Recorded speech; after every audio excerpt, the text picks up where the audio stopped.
الصلاة والسلام عليك يا سيدي يا رسول الله وعلى آلك وأصحابك يا سيدي يا حبيب الله.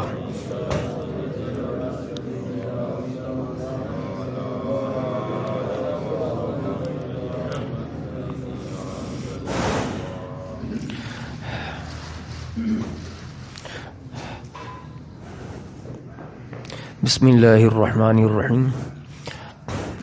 الحمد لله رب العالمين والعاقبة للمتقين والصلاة والسلام على رسوله الكريم. أما بعد فأعوذ بالله من الشيطان الرجيم. بسم الله الرحمن الرحيم.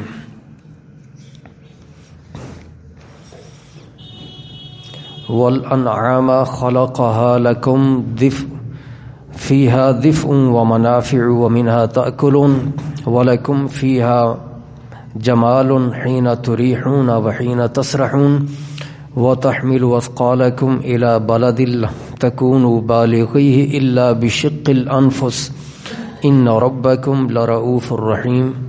صدق الله العظيم.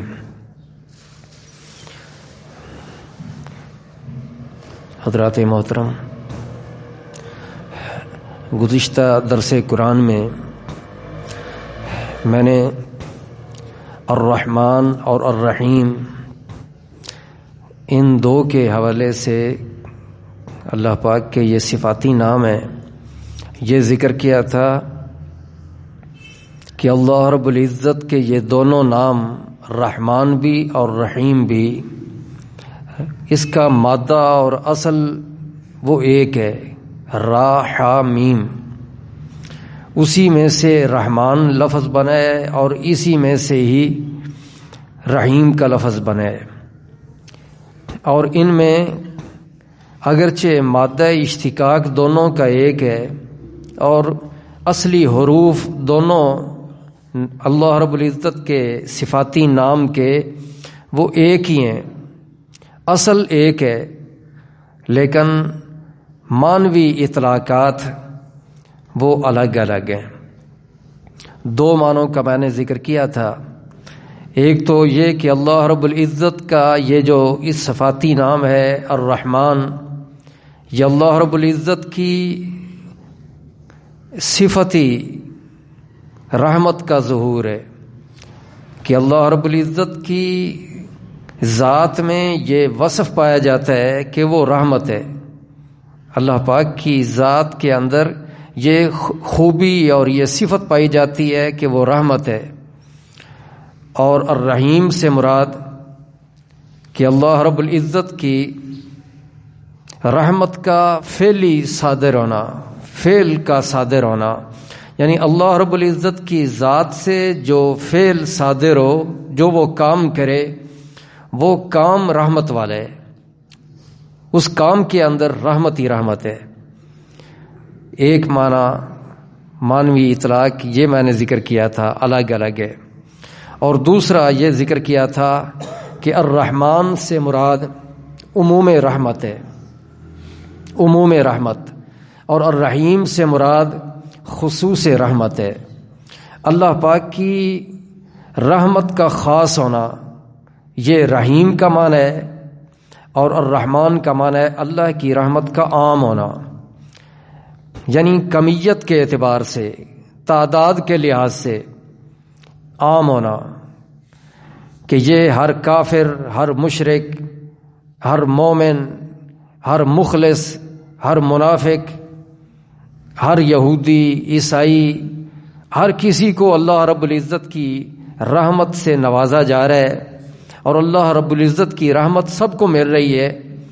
اس اعتبار سے یہ عموم رحمت، اللہ پاک کی رحمت کا عام ہونا، یہ رحمان کے معنی کے اندر یہ چیز آتی ہے. اور الرحیم کے معنی میں یہ بات ہے کہ اللہ رب العزت اس کی رحمت خاص ہے. کن کے لیے خاص ہے؟ جو اللہ رب العزت کے خاص بندے ہیں، ایمان والوں کے لیے خاص، اور جو مخلص ہیں، جو متقی ہیں، پرہیزگار ہیں، عبادت گزار ہیں، ان کے لیے خاص ہے. اور وہ خاص رحمت ایمان والوں کو وہ کب عطا کی جائے گی؟ دنیا میں بھی ہے، لیکن وہ جو خصوصی رحمت ہے کہ جس میں کفار شامل نہ ہوں، وہ آخرت میں ہوگی۔ تو دنیا میں جو رحمت ہے وہ سب کے لیے عموم رحمت، یہ الرحمن کا معنی تھا۔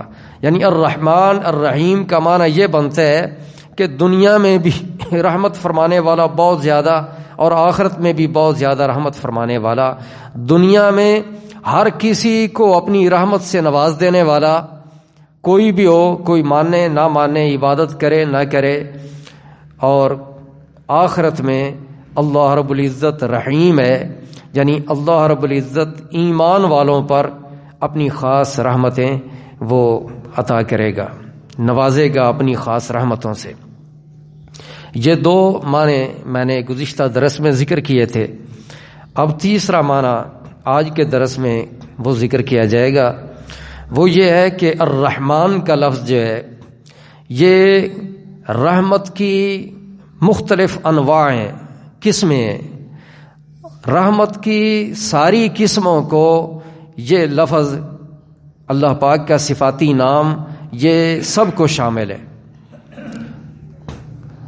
رحمت کی تمام انواع کو یہ الرحمن کا لفظ شامل ہے، اور الرحیم کا جو لفظ ہے اللہ پاک کا یہ صفاتی نام یہ توبہ کے قبول ہونے اور بخشے جانے کو یہ لفظ شامل ہے۔ قبول توبہ اور مغفرت، بخشش، اس کو یہ لفظ شامل ہے الرحیم کا۔ اب اسی کی وضاحت مختلف آیات کے حوالے سے وہ کی جائے گی۔ یہ کائنات کے اندر جو چیز بھی موجود ہے، اس کا ایک ایک ذرہ اللہ رب العزت کی رحمت کا محتاج ہے۔ ہر ذرے کو اللہ پاک کی رحمت کی حاجت ہے، ضرورت ہے۔ موجودات عالم کا کوئی ذرہ اللہ رب العزت کی رحمت سے مستغنی نہیں ہے۔ ہر چیز کو، کائنات کے ایک ایک ذرے کو اللہ رب العزت کی رحمت کی ضرورت ہے، اور ہر ہستی کو اس کی ضرورت کے مطابق رحمت سے نوازنا، یہ اللہ رب العزت کا کام ہے۔ اللہ رب العزت ہر کسی کو، ہر چیز کو، ہر ذرے کو اس کی ضرورت کے مطابق رحمت کرنا، یہ اللہ رب العزت کا کام ہے۔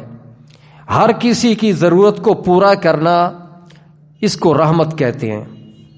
ہر کسی کی ضرورت کو پورا کر دینا، جس کو جس شے کی ضرورت ہے اسے اس کی ضرورت عطا کر دینا اور ضرورت کو پورا کر دینا، اس کو رحمت کہتے ہیں۔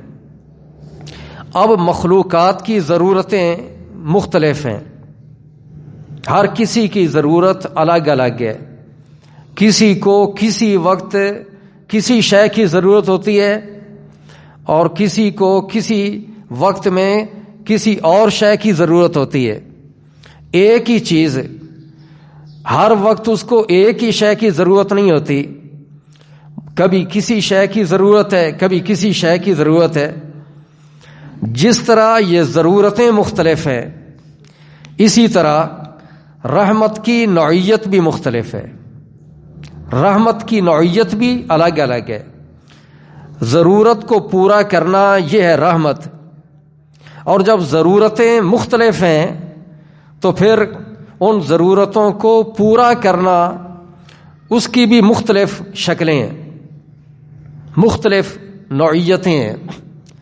اللہ رب العزت چونکہ ہر انسان کی نہیں بلکہ کائنات کے ہر ذرے کی ضرورت کو پورا کرتا ہے، اور ضرورتیں مختلف ہیں، تو وہ ضرورت کو پورا کرنا وہ بھی مختلف شکلوں میں ہوگا، تو وہ رحمت کی یہ کئی قسمیں بن جائیں گی، کئی انواع بن جائیں گی۔ اب پیاسا ایک آدمی ہے، تو پیاسے کے لیے ضرورت کیا ہے؟ پیاسے کو پانی کی۔ اب پیاسے کے لیے پانی جو ہے یہ رحمت ہے، پیاسے کے لیے پانی رحمت ہے۔ اب لگی پیاس ہو اور اس کو ہوا دی جائے تو اس کا کیا فائدہ؟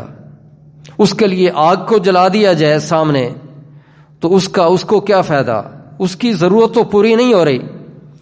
پیاسے آدمی کے لیے جس کو پیاس لگی ہے اس کی ضرورت یہ ہے کہ پانی، تو پانی اگر اسے ملے گا اور وہ پانی پیے گا تو پیاس تب ختم ہوگی۔ تو یہ پیاسے کے لیے رحمت کون سی شے ہے؟ پانی ہے۔ ایسے ہی بھوک ہے کوئی، تو بھوکے کے لیے کیا شے ہے کہ جو اس کی ضرورت کو پورا کرے؟ اور وہ کھانا ہے۔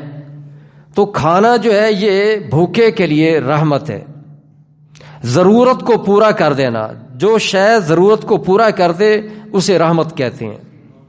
ضرورتیں الگ الگ ہیں، کوئی بیمار ہو گیا، اب بیمار آدمی کی ضرورت کیا ہے؟ شفا، صحت، تندرستی۔ تو یہ بیمار آدمی کے لیے صحت، تندرستی اور شفا یہ رحمت ہے۔ ضرورتیں مختلف اور ان ضرورتوں کو پورا کرنا یہ ہے رحمت۔ لہذا رحمت کے بھی نوعیتیں وہ الگ الگ ہیں۔ تو اس کے 3 درجے ضرورت کے بنتے ہیں عمومی طور پہ، اور ہر درجے کی حیثیت کے مطابق رحمت بھی 3 طرح ہوگی۔ رحمت بھی 3 طرح ہوگی۔ پہلا درجہ وہ ہے ایجاد، وجود عطا کیا جانا، عدم سے موجود ہونا، وجود آنا۔ تو اگر کوئی چیز ہے نہیں تو اس کے لیے پہلا کام تو یہ ہے کہ وہ چیز معرض وجود میں آ جائے، یہ پہلی ضرورت ہے۔ جو ہے نہیں شے تو اس کے لیے ضرورت یہ ہے کہ وہ چیز پائی جائے، اور جب ایجاد ہو جائے تو ایجاد کے بعد پھر ضرورت ہے بقا کی، ابقاء، کہ اس کو باقی رکھنا۔ اب جب وجود مل جائے، کوئی شے بھی وجود میں آ جائے تو پھر اس کو ضرورت ہے اس بات کی کہ پھر اس کو بقا بھی ملے، اس کو باقی بھی رکھا جائے، وگرنہ چیز کو بنانے کا کوئی فائدہ نہیں۔ چیز کو یہ نہیں کہ بنا دیا اور ختم ہو جائے، بنا دیا اسی وقت ختم ہو جائے، بنا دی چیز اسی وقت توڑ دی جائے، ایسے نہیں، وہ تو ایک فضول کام ہوگا۔ چیز کو بنا دینے کے بعد پھر اس کو جو بھی اس کا ایک وقت ہو اس کو باقی رکھنا اور اس کے لیے بندوبست کرنا، یہ دوسری صورت ہے۔ پھر ابقاء کے بعد تیسرا درجہ وہ آتا ہے اکمال کا، کہ اس کو پایا تکمیل تک پہنچانا۔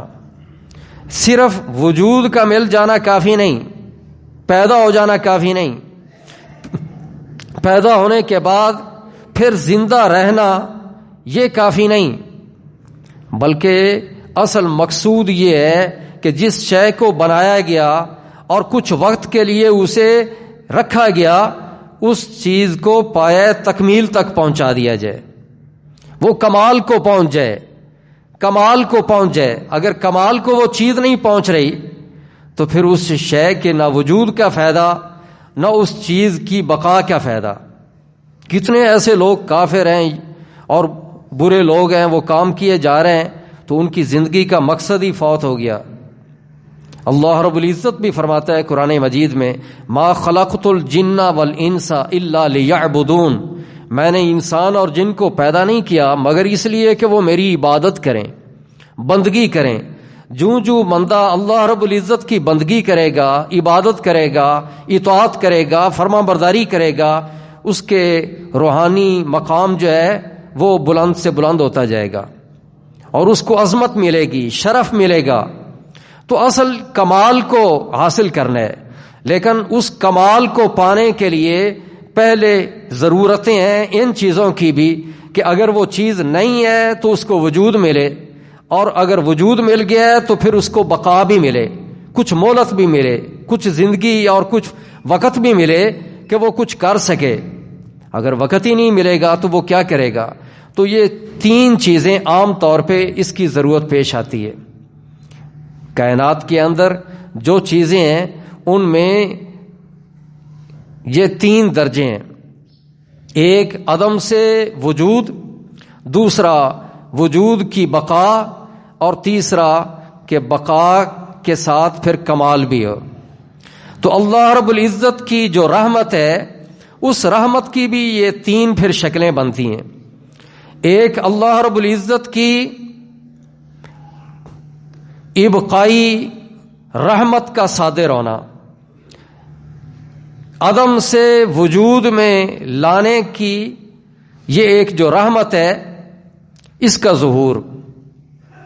اور دوسری شکل وہ کیا ہے کہ ابقائی رحمت، اللہ پاک کی رحمت ابقائی جو ہے کہ اس شے کو جس کو وجود عطا کیا اس کو باقی رکھنے کی یہ جو رحمت ہے اللہ پاک کی، یہ دوسری شکل ہے۔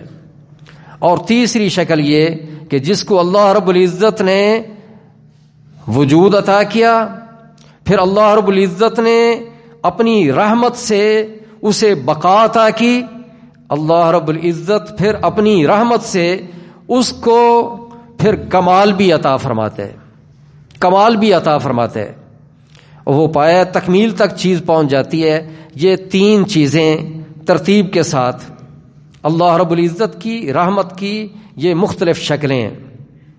تو یہ الرحمن کا جو لفظ ہے، یہ رحمت کی ان ساری انواع کو شامل ہے۔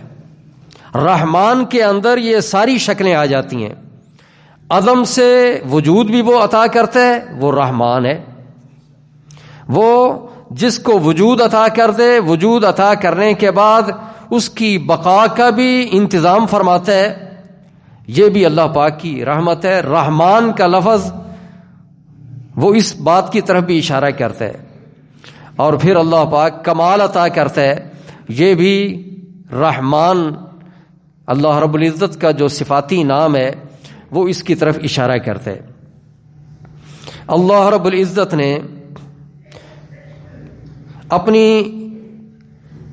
رحمت کا جو ایجادی پہلو ہے اس کو یوں بیان کیا سورہ دہر کے اندر کہ هل اتى على الانسان حين من الدهر لم يكن شيئا مذکورا، کیا انسان کے اوپر کوئی زمانہ بھلا ایسا نہیں گزرا کہ جب وہ کچھ بھی شے قابل ذکر نہیں تھا، یعنی ایسا زمانہ گزرے کہ جب کہ وہ کچھ بھی نہیں تھا، عدم تھا۔ پھر اللہ کریم اس کے بعد فرماتا ہے انا خلقنا الانسان من نطفۃ، پھر ہم نے انسان کو پیدا کر دیا۔ تو یہ اللہ پاک کی رحمت ہے کہ اس نے وجود عطا کر دیا، پیدا کر دیا۔ پیدا کرنا اللہ رب العزت کی رحمت۔ سورہ انفطار میں اللہ رب العزت اپنی اس رحمت کی طرف اشارہ کرتے ہوئے ہر انسان کو آگاہ کرتا ہے اور بتاتا ہے کہ میری یہ بھی رحمت ہے۔ کیا؟ یہ رحمت کا ایجادی پہلو ہے۔ فرمایا یا ایھا الانسان، اے انسان، ما غرک بربک الکریم، تیرا رب جو کریم ہے اس کے بارے میں تجھے کس چیز میں دھوکے میں رکھا؟ رب کریم کون؟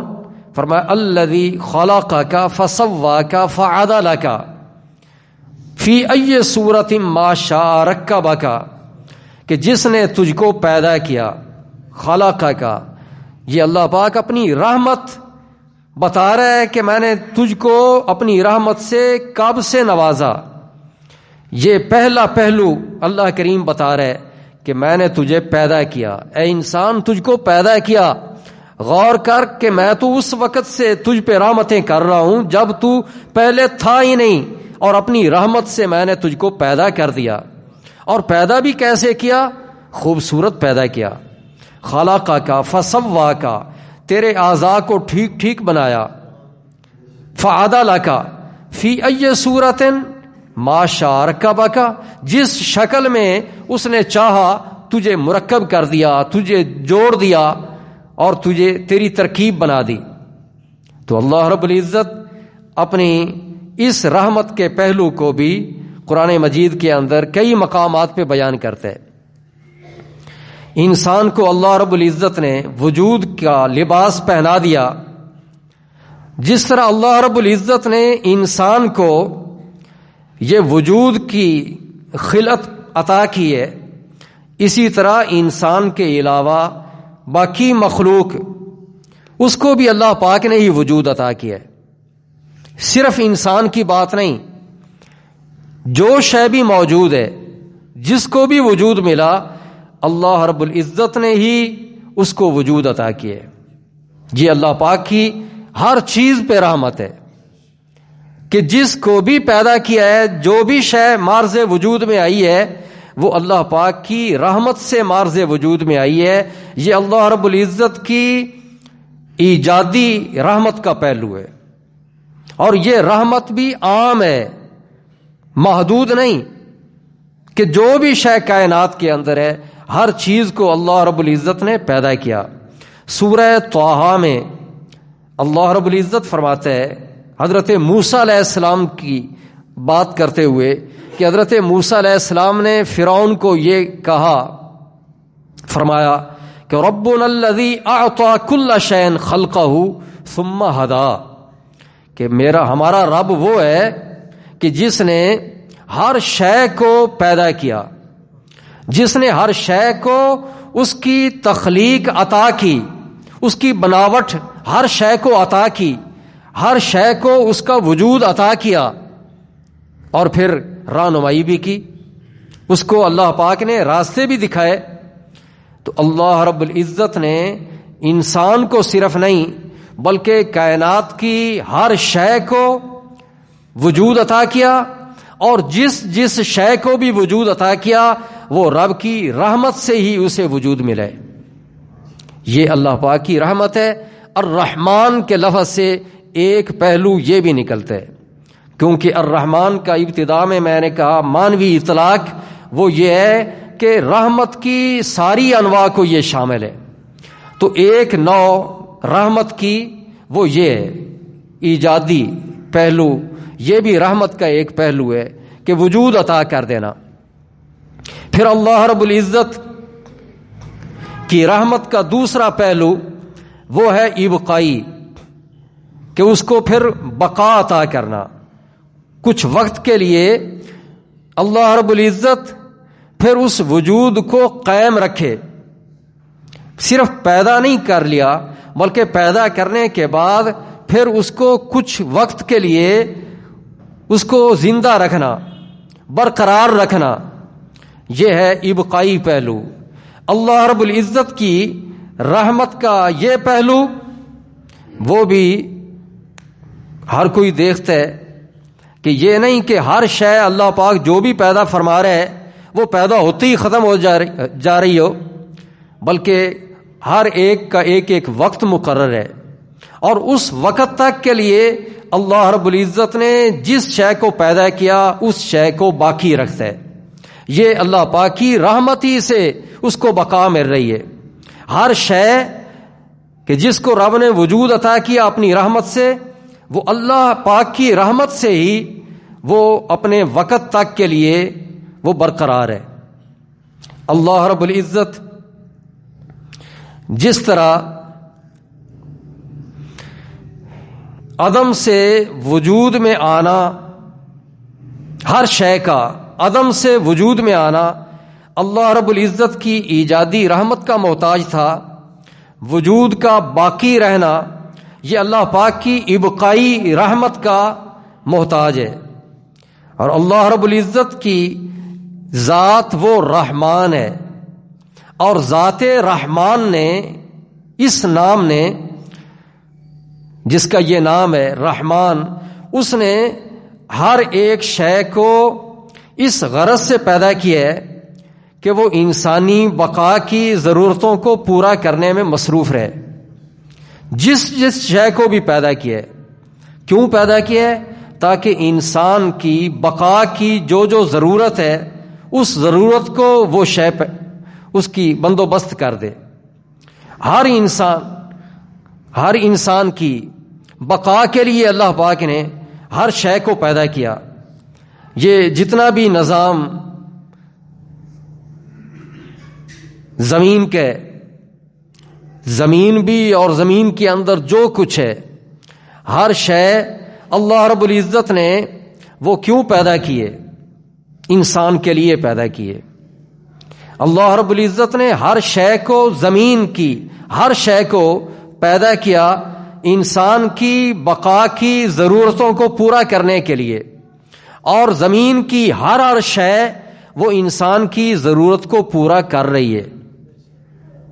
انسان کی ضرورتوں کو پورا کرنے کے لیے اللہ پاک نے زمین کو بھی پیدا کیا، اور زمین کے اندر جو چیز ہے اس کو بھی اللہ رب العزت نے اس لیے پیدا کیا تاکہ وہ انسان کی ضرورت کو پورا کرے. اللہ رب العزت سورہ رعد میں فرماتا ہے وَهُوَ الَّذِي مَدَّ الْأَرْضَ، اللہ وہ ہے جس نے زمین کو گول ہونے کے باوجود پھیلا دیا.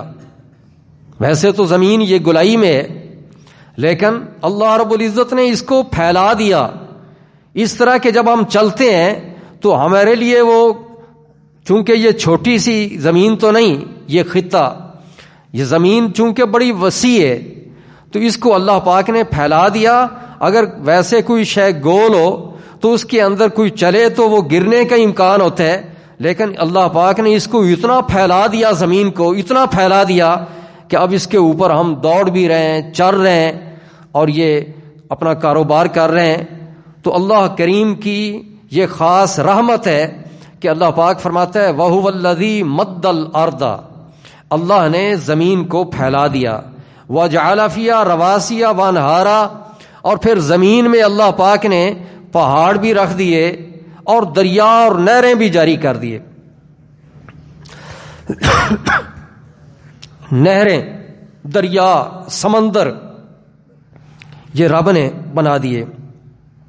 وَمِن كُلِّ الثَّمَرَاتِ جَعَلَ فِيهَا زَوْجَيْنِ اثْنَيْنِ، اور ہر طرح کے پھل وہ اللہ پاک نے زمین کے اندر رکھ دیے کہ زمین ہی سے پودے، درخت نکلتے ہیں، اگتے ہیں اور پھر ان کے اوپر پھل لگتے ہیں. تو اللہ کریم فرماتا ہے کہ زمین کے اندر ہی ہم نے ہر طرح کے پھل جو ہیں وہ بھی رکھ دیے، اور دونوں طرح کے، دونوں جنسوں کے، نر اور مادہ اس میں آتے ہیں.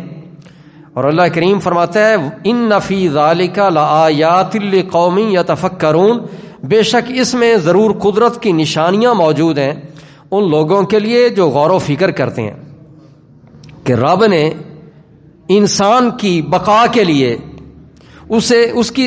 اسے زندگی گزارنے کے لیے جن جن چیزوں کی ضرورت ہے اللہ رب العزت نے ان ضرورتوں کو پورا کیا. کیسے پورا کیا؟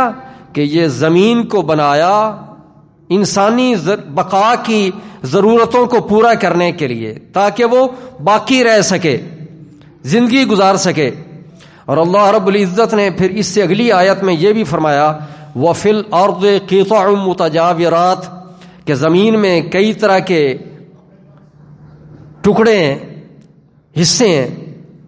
وَجَنَّاتٌ مِّنْ أَعْنَابٍ، اور کئی طرح کے باغات ہیں زمین کے اندر، طرح طرح کے باغات ہیں. ان میں سے یہ بھی ذکر کیا من اعناب، انگوروں کے بھی باغ ہیں. وزرع، کئی طرح کی کھیتیاں، مختلف انداز کی کھیتیاں، اور وہ انسانی بقا کے لیے ضرورتیں ان کو پورا کرتی ہیں وہ کھیتیاں. گندم اس کی ضرورت ہے، چاول کی ضرورت ہے، تو اللہ کریم فرماتا ہے یہ کھیتیاں یہ اللہ رب العزت نے زمین کے اندر رکھی ہیں. یہ کھیتیوں کو یہ باغات کو کون پیدا کرتا ہے؟ اللہ رب العزت. وَنَخِيلٌ صِنْوَانٌ وَغَيْرُ صِنْوَان، اور جھنڈ کے جھنڈ کھجوروں کے درخت اور بغیر جھنڈ کے کھجوروں کے درخت اللہ پاک نے وہ بھی زمین میں رکھ دیے. یسقا بماء واحد، اللہ رب العزت فرماتا ہے ایک ہی پانی سے ان کو سیراب کیا جاتا ہے. لیکن وہ درخت کھجور کے ہی ہیں، لیکن ان میں قسمیں الگ الگ ہیں. ایسے ہی مختلف پھل ہیں. اب ان پھلوں کو پانی جو لگایا جا رہا ہے وہ ایک ہی طرح کا ہے. اللہ رب العزت فرماتا ہے باوجود اس کے کہ ان درختوں کو پانی ایک ہی لگایا جا رہا ہے، لیکن وَنُفَضِّلُ بَعْضَهَا عَلَى بَعْضٍ فِي الْأُكُلِ، ذائقے میں اللہ پاک فرماتا ہے بعض کو بعض پر ہم نے فضیلتیں دے دی ہیں. فضیلت دے دیتے ہیں کہ ایک پھل جو ہے اس کا جو ذائقہ ہے اس کی بنسبت دوسرے پھل کو کھائیں تو اس سے بڑھ کر ہو جاتا ہے. تو رب فرماتا ہے یہ ذائقے کس نے اس میں رکھ دیے؟ اللہ تعالیٰ نے. اور تاکہ انسان جو ہے وہ لطف اندوز ہو اللہ پاک کی نعمتوں سے اور اچھے طریقے سے اپنی زندگی کو گزارے.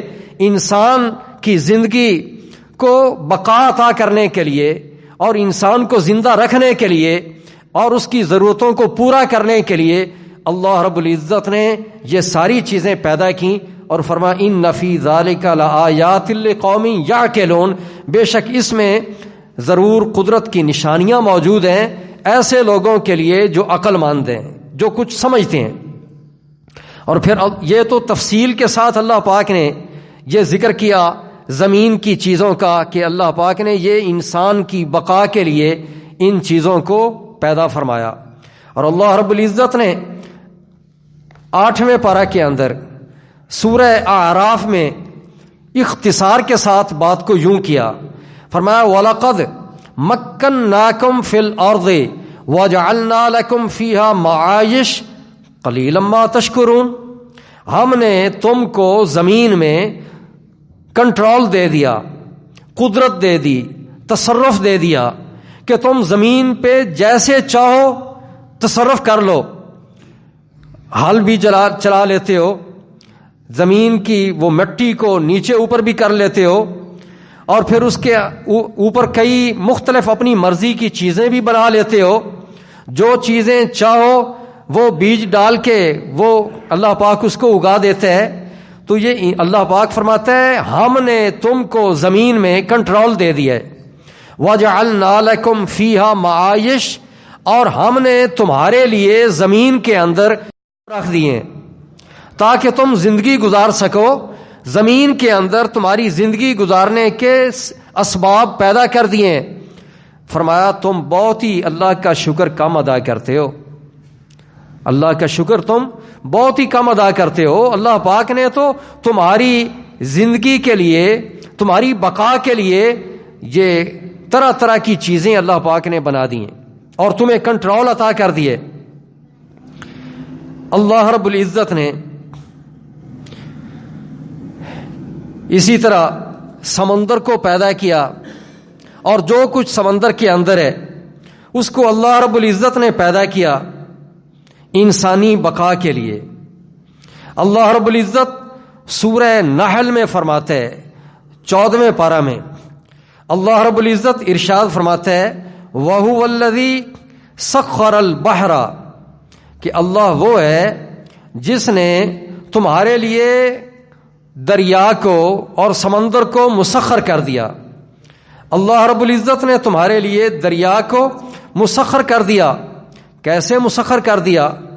اللہ رب العزت نے سخرا، وَهُوَ الَّذِي سَخَّرَ الْبَحْرَ لِتَأْكُلُوا مِنْهُ لَحْمًا طَرِيًّا، تاکہ تم اس میں سے تر و تازہ گوشت وہ کھا سکو. یہ مچھلی کا جو گوشت ہے اللہ رب العزت فرماتا ہے تاکہ تم وہ کھا سکو.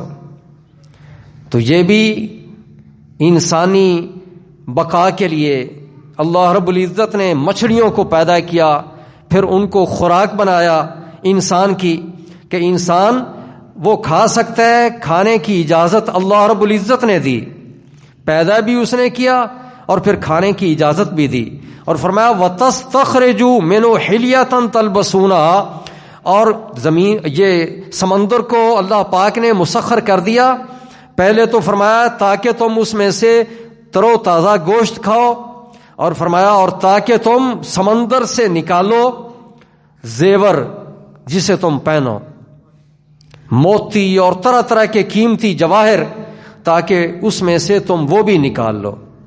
تو اللہ رب العزت نے سورہ بقرہ کے اندر بھی ارشاد فرمایا، اپنی مختلف قدرتوں کا ذکر کرتے ہوئے یہ بھی فرمایا وَالْفُلْكِ الَّتِي تَجْرِي فِي الْبَحْرِ بِمَا يَنْفَعُ النَّاسِ، کہ ان کشتیوں کے اندر بھی قدرت کی نشانیاں موجود ہیں، کہ جو کشتیاں سمندر میں چلتی ہیں، کیا لے کر؟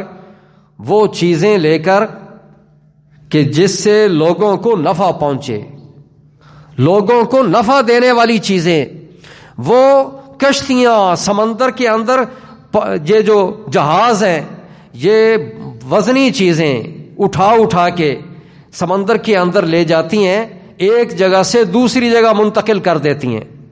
تو اللہ رب العزت نے یہ کنٹرول میں دے دیا سمندر اور دریا کے پانی کو، کیوں؟ انسانی ضرورتوں کو پورا کرنے کے لیے، تاکہ انسان اپنی زندگی اچھے طریقے سے گزار سکے۔ اور پھر اللہ رب العزت نے دریاؤں اور سمندروں کے شکار کو انسانی بقا کی ضرورتوں کو پورا کرنے کے لیے حلال قرار دیا۔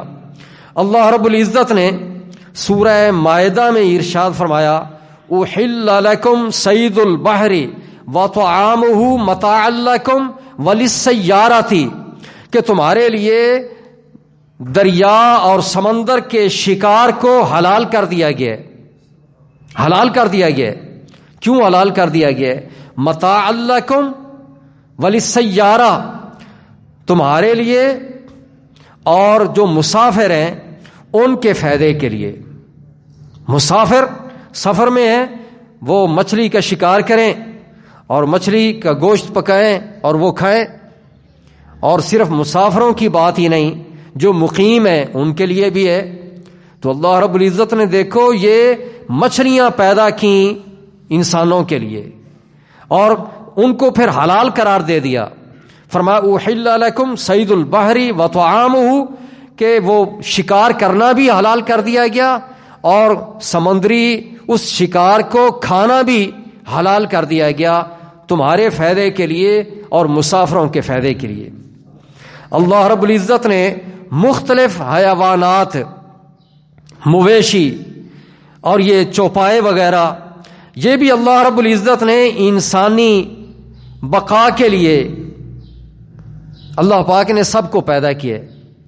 اللہ رب العزت یہی سورہ نحل کے اندر پہلے رکوع میں ارشاد فرماتے ہیں، پہلے ذکر کیا انسان کی تخلیق کا، فرمایا خلق الانسان من نطفۃ، کہ اللہ نے انسان کو پیدا کیا پانی کے قطرے سے۔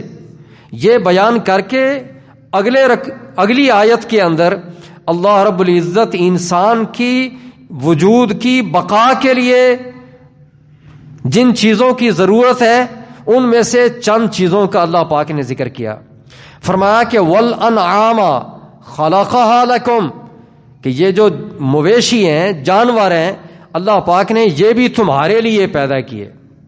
پہلے فرمایا کہ انسان کو اللہ نے پیدا کیا، پھر فرمایا کہ یہ مویشیوں کو بھی اللہ نے پیدا کیا، لیکن فرمایا تمہارے لیے۔ لکم فیہا دفء، تمہارے لیے ان جانوروں کے اندر وہ گرم لباس بھی ہے، کہ ان کے جو اوپر بال ہوتے ہیں یا ان کی جو کھال ہوتی ہے اس سے گرم چیزیں استعمال تم کر سکتے ہو، گرم لباس تمہارے لیے۔ اور فرمایا کہ ومنافع، اس کے علاوہ بھی بہت سارے فائدے ہیں۔ ومنھا تاکلون، اور کچھ جانور وہ ہیں کہ جن کو تم کھا لیتے ہو، کھانے کی تم کو اجازت ہے، ذبح کرو اللہ کے نام پر اور پھر اس میں سے تم کھا سکتے ہو. تو یہ جو کھاتے ہو یہ انسانی بقا کے لیے ساری چیزیں ہیں. وَلَكُمْ، چرانے کے لیے جانوروں کو لے کے گھروں سے نکلتے ہو، لے جاتے ہو، اور جب شام کے وقت چراگاہ سے ان کو واپس لاتے ہو تو کتنی خوبصورتی ہے. تو یہ اللہ پاک نے تم کو ساری چیزیں عطا کی. اور پھر اللہ کریم فرماتا ہے وَتَحْمِلُوا أَثْقَالَكُمْ إِلَىٰ بَلَدٍ لَّمْ تَكُونُوا بَالِغِيهِ إِلَّا بِشِقِّ الْأَنفُسِ، کہ یہ تمہارے بوجھ اٹھاتے ہیں جانور، بوجھ تمہارے ہیں، سامان تمہارا ہے، تمہارا سامان یہ اٹھاتے ہیں، اور ایک جگہ سے اٹھا کر یہ جانور تمہارے سامان کو کسی اور شہر تک پہنچاتے ہیں.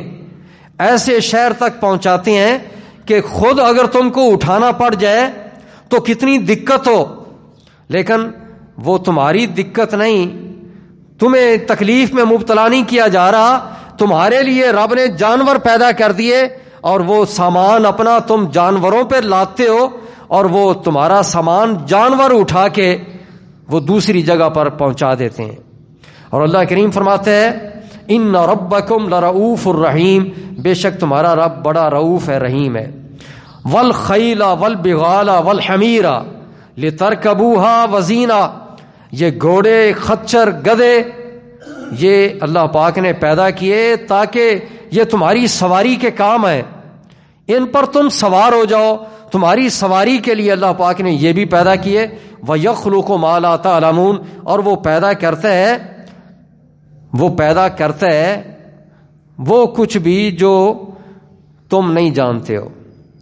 ضروری نہیں کہ جس کا ہمیں علم ہے وہی چیزیں مخلوق ہیں، پیدا ہیں. کوئی ایسی بھی چیزیں ہیں کہ جو ہم جانتے نہیں ہیں لیکن رب نے ان کو بھی پیدا کیا ہوا ہے. اور یخلقو کے اندر یہ بھی معنی بنتا ہے کہ وہ پیدا کرے گا، کیونکہ مضارع میں حال کا معنی بھی ہوتا ہے، مستقبل کا معنی بھی ہے. اللہ رب العزت اب بھی جو کچھ پیدا کر دیا وہ تو کر دیا، لیکن جیسے جیسے وقت گزرے گا اللہ رب العزت اور بھی کئی چیزوں کو پیدا فرمائے گا جو ابھی تمہارے علم میں نہیں ہے، تم نہیں جانتے ہو چونکہ ابھی وہ پیدا ہی نہیں ہوئی، لیکن اللہ رب العزت وہ بھی پیدا فرمائے گا. اللہ رب العزت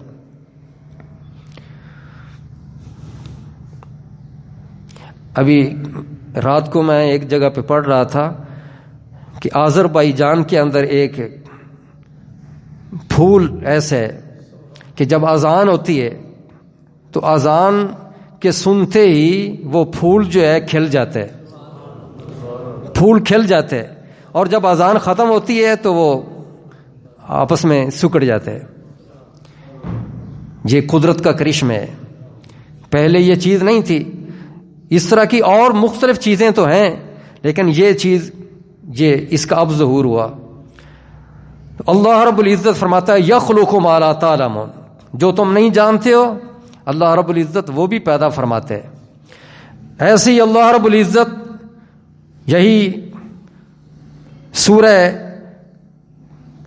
نحل کے اندر ہی فرماتا ہے وَإِنَّ لَكُمْ فِي الْأَنْعَامِ لَعِبْرَةً، بے شک تمہارے لیے ان جانوروں کے اندر عبرت ہے.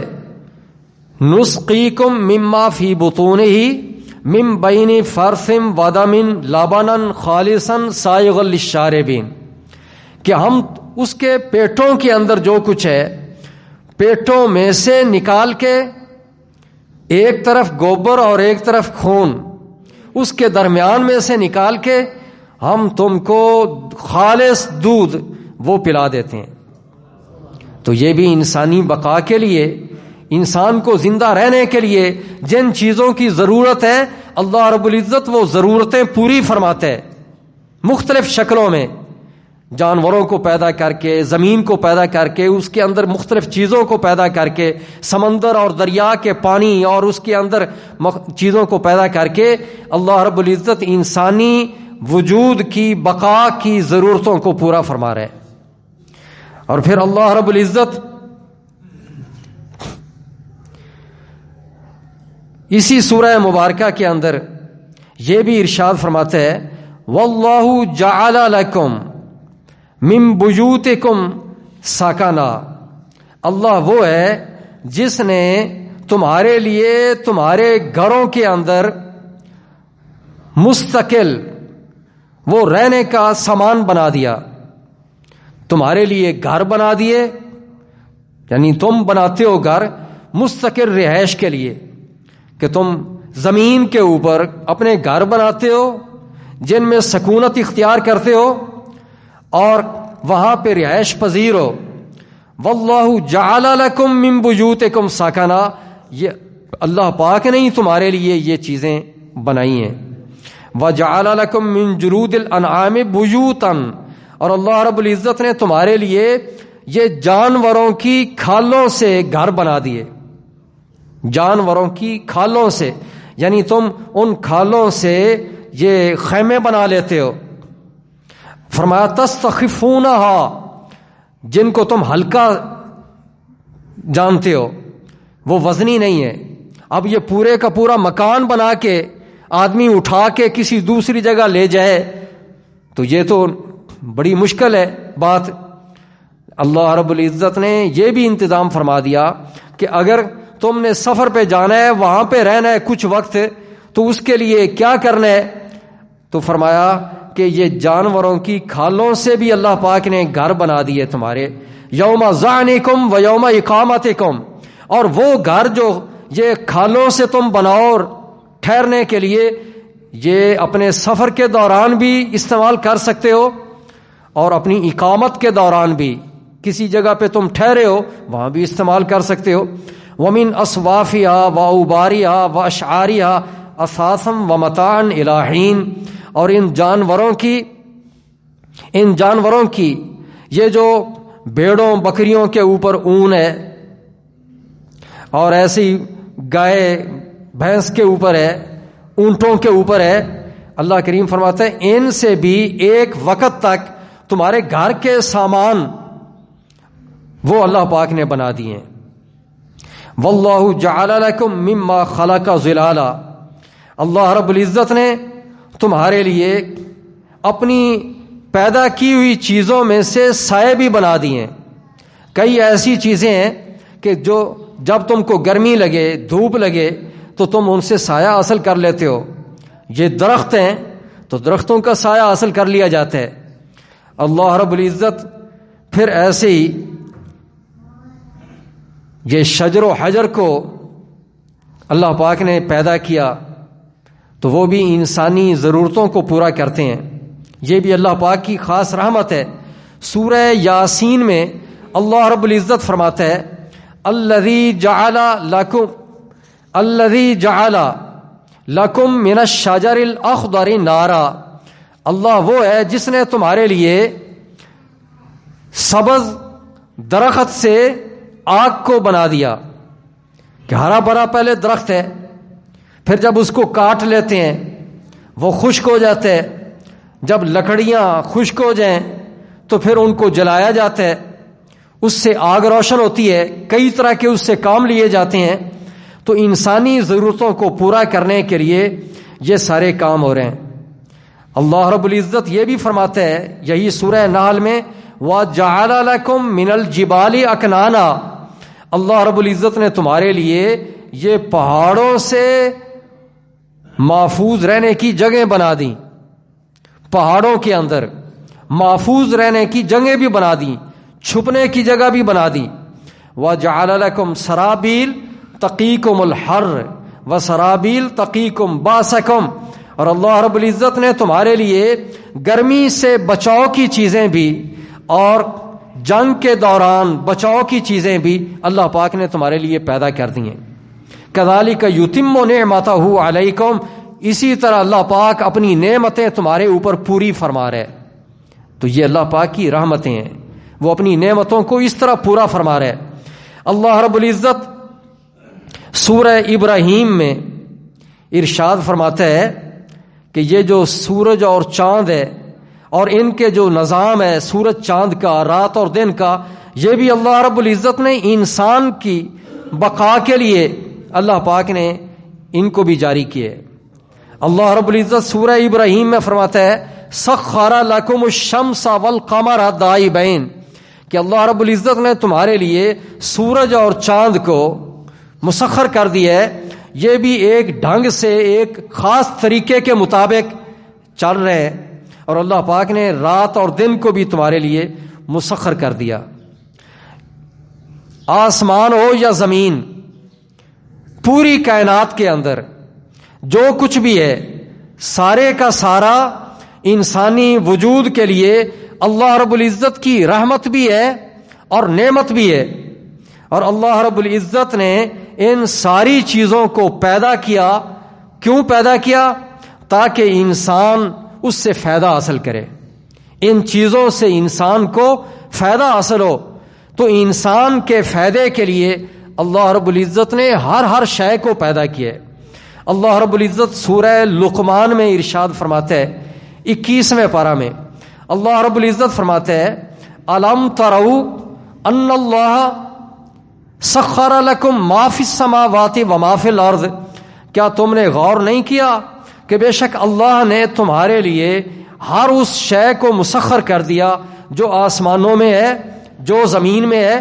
وَأَسْبَغَ عَلَيْكُمْ نِعَمَهُ ظَاهِرَةً وَبَاطِنًا, اور اللہ نے تمہارے اوپر اپنی ظاہری نعمتیں بھی اور باطنی نعمتیں بھی پوری کر دی ہیں.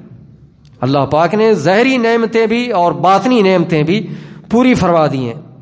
اللہ رب العزت نے اس آیت میں بھی یہ فرما دیا کہ ہر شے جو بھی رب نے بنائی ہے وہ انسانی وجود کی بقا کے لیے, تاکہ انسانی وجود جو ہے اس کو بقا ملے, وہ اپنی زندگی بہتر طریقے سے گزار سکے.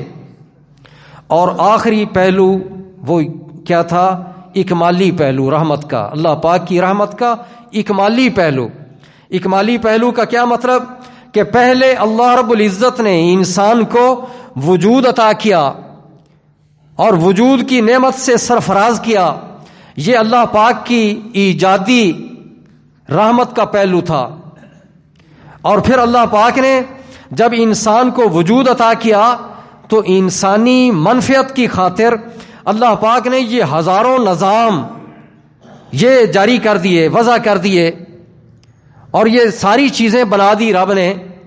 تو یہ اللہ رب العزت کی رحمت کا ابقائی پہلو ہے.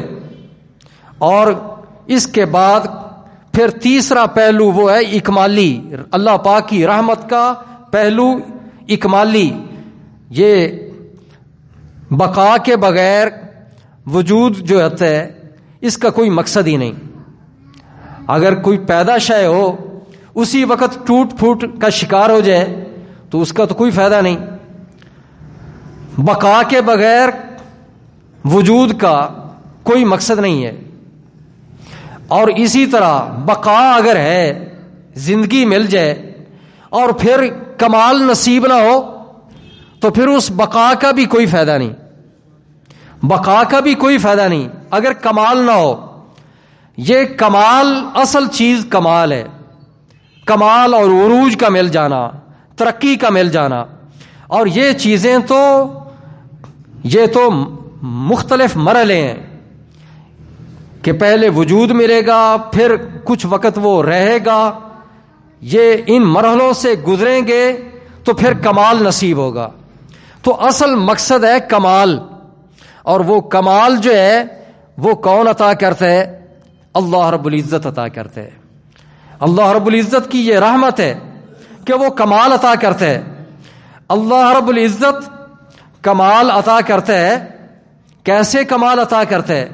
اکمالی پہلو یہ ہے کہ اللہ رب العزت نے انسان کو کمال دینے کے لیے اپنے رسول بھیجے, اور اپنے محبوب کو ہمارے اوپر خاص اللہ پاک کی یہ رحمت کا پہلو ہے اکمالی کہ اپنے محبوب کو بھیج دیا ہماری طرف.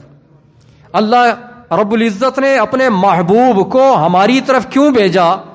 تاکہ رب نے جو ہمیں وجود عطا کیا ہے اور بقا بھی عطا کی ہے, ایک وقت تک کے لیے زندگی بھی دی ہے, تاکہ ہمیں پھر کمال بھی مل جائے, کمال بھی مل جائے. تو رب نے اپنے محبوب کو بھیجا. کیوں بھیجا؟ اس لیے بھیجا تاکہ اللہ پاک چاہتا یہ ہے کہ وہ کمال ہمیں عطا کر دے. تو فرمایا لقد من اللہ علی المؤمنین اذ بعث فیہم رسولا، کہ اللہ نے اپنا رسول بھیج دیا. یہ اللہ کا احسان ہے. اللہ نے احسان کیا ایمان والوں پر کہ رسول بھیج دیا. اور پھر اللہ رب العزت نے ہمیں جو دین دیا وہ کیسا دیا؟ فرمایا الیوم اکملت لکم دینکم، آج کے دن میں نے تمہارے لیے تمہارے دین کو کامل کر دیا. رب نے ہمیں ادھورا دین نہیں دیا، کامل دین دیا. اور فرمایا اتممت علیکم نعمتی ورضیت لکم الاسلام دینا. تو رب کا یہ ہمیں مکمل دین دے دینا اور اپنی نعمت کو ہمارے اوپر پورا کر دینا اور پھر ہمارے لیے دین اسلام کو پسند کر لینا، یہ کیوں ہے؟ اسی لیے ہے تاکہ ہمیں کمال مل جائے، ہم اللہ پاک کی اطاعت کریں، اللہ کے رسول کی بات مانیں، قرآن پاک پر عمل کریں. تو یہ کام کریں گے تو کیا ہوگا؟ ہمیں کمال مل جائے گا. تو یہ اللہ پاک نے ہمیں کمال عطا کرنے کے لیے یہ چیزیں بھی عطا کر دیں، اپنا محبوب بھی عطا کر دیا، دین بھی عطا کر دیا، اور اللہ پاک نے ہمیں قرآن پاک بھی عطا کر دیا. یہ ساری چیزیں جو رب نے ہمیں عطا کی ہیں، کیوں عطا کی ہیں؟ یہ بھی اللہ پاک کی رحمت ہے. اور الرحمن کا جو لفظ ہے اللہ پاک کا صفاتی نام، وہ اللہ پاک کا یہ صفاتی نام یہ بتا رہا ہے کہ اللہ پاک کی رحمت وہ رحمت کا ایک پہلو ہی نہیں، رحمان کا لفظ یہ بتاتا ہے کہ اللہ پاک کی رحمت وہ ہر نوعیت سے ہے. اللہ پاک کی یہ رحمتیں وہ ہر طرح کی ہیں، ابقائی پہلو بھی ہے، ایجادی پہلو بھی ہے، اکمالی پہلو بھی ہے. اللہ پاک کی ہر طرح کی رحمت وہ نازل ہو رہی ہے، ہر طرح سے اللہ پاک کی رحمت وہ عام ہے. تو یہ ہے الرحمن کا معنی. اور الرحیم کس کو کہتے ہیں؟ بڑے اختصار کے ساتھ بات کو ختم کر دیتا ہوں. الرحیم، یہ الرحیم کسی کو اس کو سمجھنے کے لیے یہ بات سمجھیں، کسی کو وجود اور بقا اور کمال سے ہم کنار کر دینا، یہ تین چیزیں، یہ تو رحمانیت کا کام تھا. لفظ رحمان سے یہ بات سمجھ آ گئی. مگر کسی وجود کو اپنی بقا کے خلاف کام کرنے پر معاف کر دینا، کسی وجود کو رب نے وجود عطا کیا، کسی وجود کو اپنی بقا کے خلاف، بقا تو اسی میں ہے کہ وہ اللہ پاک کی اطاعت کرے، ایمان لائے، لیکن اپنی بقا کے خلاف اگر کوئی کام کر بیٹھے، کوئی گناہ کر بیٹھے تو اس کو پھر معاف کر دینا، اور معاف کر دینا اور اس کے گناہوں کے باوجود پھر اس کو باقی رکھنا، یہ رحیمیت کا کام ہے. الرحیم بھی اللہ پاک ہے کہ باوجود اس کے کہ وہ قابل تو اس کے ہے کہ اس کو اب زندہ نہ چھوڑا جائے، تباہ کر دیا جائے، ہلاک کر دیا جائے، لیکن اللہ رب العزت پھر بھی اسے مہلت دے دیتے، چھوڑ دیتے. وہ توبہ کرے تو اللہ پاک معاف کر دیتے. تو یہ معاف کر دینا یہ بھی اللہ پاک کی رحمت ہی ہے، اور بخش دینا یہ بھی اللہ پاک کی رحمت ہے. توبہ قبول کر لینا یہ بھی اللہ پاک کی رحمت. رحیم کا لفظ یہ اللہ پاک کا یہ صفاتی نام اس بات کی طرف اشارہ کرتا ہے کہ بندے کو اللہ پاک نے رحمان تو ہے، وجود بھی عطا کیا، بقا بھی عطا کی، کمال بھی عطا کرنے کے لیے اپنا محبوب بھیج دیا، دین دے دیا، دین اسلام عطا کر دیا، قرآن پاک اتار دیا. لیکن پھر بھی بندہ وجود حاصل ہو جانے کے باوجود وہ اپنی بقا کے خلاف کوئی کام کر لے تو اللہ رب العزت اس کو تباہ نہیں کرتا، برباد نہیں کرتا، اس کو پھر بھی مہلت دیتا ہے. وہ جب توبہ کرے تو اللہ رب العزت اس کی توبہ کو قبول کر لیتے ہیں. قرآن مجید کے اندر رحیم اللہ پاک کا یہ جو نام ہے نا، کئی مقامات پہ ایسے ذکر ہوا ہے کہ اس کے ساتھ یہ رؤوف کا لفظ آ گیا، تواب کا لفظ آ گیا، بڑا توبہ قبول کرنے والا، اور غفور کا لفظ آ گیا. تو یہ جو غفور الرحیم کبھی اللہ پاک فرماتا ہے اور کبھی فرماتا ہے تواب الرحیم، تو یہ تواب رحیم، غفور رحیم، یہ لفظ بتا رہے ہیں کہ رحیم کا جو تعلق ہے رحمت کا، یہ توبہ قبول کرنے کے ساتھ اور بخشنے کے ساتھ اس کا تعلق ہے، کہ جو غلط کام کرے اللہ رب العزت اس کو معاف کر دے، اور جو توبہ کرے اللہ پاک اس کی توبہ قبول کر لے۔ صرف 2-3 آیتیں پڑھ کے بات کو ختم کر دیتا ہوں۔ اللہ رب العزت سورہ نساء میں فرماتا ہے ان اللہ کان تواب الرحیم، بے شک اللہ بڑی توبہ قبول کرنے والا ہے، پھر اس کے ساتھ فرمایا رحیمہ، وہ بڑا مہربان ہے۔ اللہ رب العزت سورۃ النساء میں ہی فرماتا ہے کہ ان اللہ کان غفور الرحیم، بے شک اللہ بڑا بخشنے والا ہے، بڑا مہربان ہے۔ یہاں پر غفور کہہ دیا، پھر ساتھ ہی فرما دیا رحیمہ۔ اسی سورۃ النساء میں ہی اللہ پاک یہ فرماتا ہے لَوَجَدُ اللَّهَ تواب الرحیم، کہ ضرور گناہ گار بندے جب وہ محبوب تیرے پاس آ جائیں اور آ کر بخشش طلب کریں اللہ سے، اور یہ میرا رسول بھی بخشش کی دعا کر دے، تو وہ گناہ گار بندے اللہ کو پائیں گے تواب رحیم، بڑی توبہ قبول کرنے والا اور بڑا مہربان۔ ایسے ہی اللہ رب العزت اسی سورۃ النساء میں ہی فرماتا ہے وَاسْتَغْفِرِ اللَّهَ إِنَّ اللَّهَ كَانَ غَفُورًا رَحِيمًا، اور تو اللہ سے بخشش طلب کر، ان اللہ کان غفور الرحیم، بے شک اللہ بڑا بخشنے والا ہے، رحیم ہے۔ تو غفور کے ساتھ اللہ پاک ذکر فرما رہا ہے رحیم کا بھی۔ اسی طرح اللہ رب العزت فرماتا ہے درجات منہ، اسی سورۃ النساء کے اندر ہی اللہ کریم فرماتا ہے کہ درجات منہ وکلم وعد اللہ الحسنی، اللہ پاک نے ویسے تو وعدہ سب سے بھلائی کا کر لیا ہے، جو جہاد کرنے والے ہیں ان سے بھی وعدہ کر لیا، جو جہاد نہیں کرتے ان سے بھی اللہ پاک نے وعدہ کر لیا جنت کا، نعمتیں عطا کرے گا کیونکہ وہ ایمان والے ہیں۔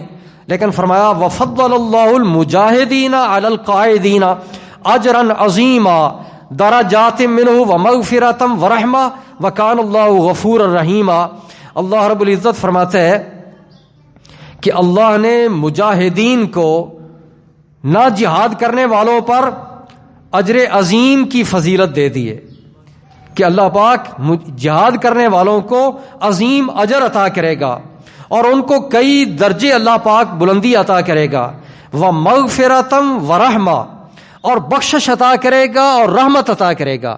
مغفرت اور رحمت دونوں کا اکٹھا ذکر کر کے پھر رب فرماتے ہے وَكَانَ اللَّهُ غَفُورًا رَحِيمًا، اور اللہ تعالی غفور رحیم ہے، غفور رحیم ہے۔ تو رحیم کا اللہ پاک کا یہ جو صفاتی نام ہے، اس کا معنی یہ بنتا ہے کہ اللہ رب العزت بڑا بخشنے والا ہے اور بڑا توبہ قبول کرنے والا ہے۔ یہ بخش دینا اور توبہ قبول کرنا یہ بھی اللہ پاک کی رحمت ہے۔ تو الرحمن کا ایک معنی وہ میں نے یہ ذکر کر دیا کہ انواع رحمت کی جتنی انواع ہیں سب کو یہ رحمان کا لفظ شامل ہے، ہر طرح سے رحمت اللہ پاک فرمانے والا ہے۔ الرحمن کا معنی یہ ہے خواہ وہ ابقائی پہلو ہو، ایجادی پہلو ہو یا اکمالی پہلو ہو۔ اور الرحیم اللہ پاک کا یہ جو نام ہے اللہ رب العزت کا صفاتی نام، اس کے اندر یہ چیز وہ ظاہر ہوتی ہے کہ اللہ پاک وہ بخشنے والا بھی ہے اور اللہ پاک توبہ قبول کرنے والا بھی ہے، اور یہ بخشنا اور توبہ قبول کرنا یہ بھی اللہ پاک کی ایک رحمت کی شکل ہے۔ اللہ رب العزت ہم سب کو قرآن پاک پر عمل کرنے کی توفیق عطا کرے۔ وآخر دعوانا ان الحمد للہ رب العالمین۔ اللهم صل على سيدنا ومولانا محمد وعلى آل سيدنا ومولانا محمد وبارك وسلم وصل عليه۔ اے پاک پروردگار ہم سب کو قرآن پاک پر عمل کرنے کی توفیق عطا فرما، اور پاک پروردگار ہمیں قرآن پاک سمجھنے کی اور قرآن پاک پڑھنے کی اور قرآن پاک پر عمل کرنے کی توفیق عطا فرما۔ اے الہ العالمین، حضور نبی پاک صلی اللہ علیہ وسلم کی شریعت مطہرہ کے مطابق ہمیں زندگی بسر کرنے کی توفیق عطا فرما، اور رب العالمین جس طرح تو نے اپنی رحمت سے ہمیں وجود عطا کیا، اور پاک پروردگار جس طرح تو نے ہمیں پیدا کرنے کے بعد ہمیں زندگی عطا فرمائی، اے پاک پروردگار ہمیں کمال بھی تو عطا فرما دے، اور پاک پروردگار روحانیت کے اندر تو ہمیں اعلیٰ مقام عطا فرما دے، اور الہ العالمین اپنے نیک مقبول اور محبوب بندوں میں ہم سب کو تو شامل فرما لے، اور الہ العالمین گناہ گاروں کی توبہ قبول فرما۔ اے پاک پروردگار ہمارے سب گناہوں کو معاف فرما۔ اے پاک پروردگار سب کا خاتمہ ایمان پہ ہو، اور قیامت کے دن حضور نبی پاک صلی اللہ علیہ وسلم کی سب کو شفاعت نصیب ہو۔ اے پاک پروردگار ملک پاکستان کی خیر، ہمارے ملک میں رہنے والوں کی خیر، اے پاک پروردگار سب کو امن اور سلامتی عطا فرما۔ الہ العالمین سب کو دہشت گردی سے محفوظ رکھ۔ اے الہ العالمین ہمیں دین اسلام پر استقامت عطا فرما، اور رب العالمین دین کی خدمت کرنے کی ہم سب کو ہمت اور توفیق عطا فرما، اور الہ العالمین ہمیں نیکی کے کاموں میں ایک دوسرے سے سبقت لے جانے کی توفیق عطا فرما۔ اے پاک پروردگار حضور نبی پاک صلی اللہ علیہ وسلم کی سب کو محبت عطا فرما، اور حرمین طیبین شریفین کی سب کو حاضری نصیب فرما۔